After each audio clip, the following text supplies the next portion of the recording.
atao fatsakany mpanota, anasany ny loto ny ota, sy mpanafaka mi Jesosy tompo lay tabo, Jesosy sasaoa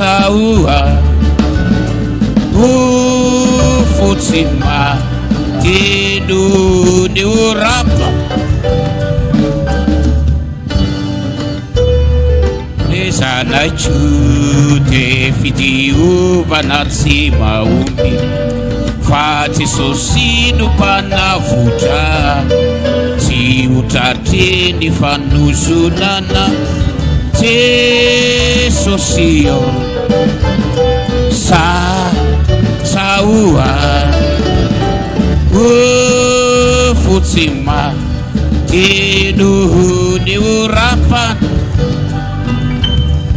o sasany fisainana ampioa omiangavire, azavao izy tumbusi ambuke diabo, Jesosy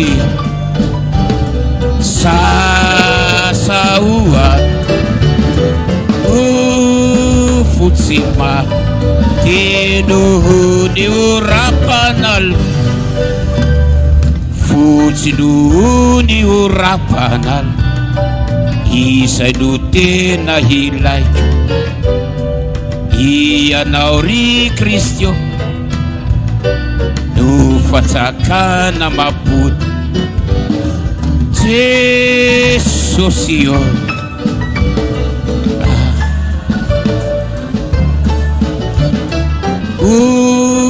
fotsy ny orapanal. Haleluya.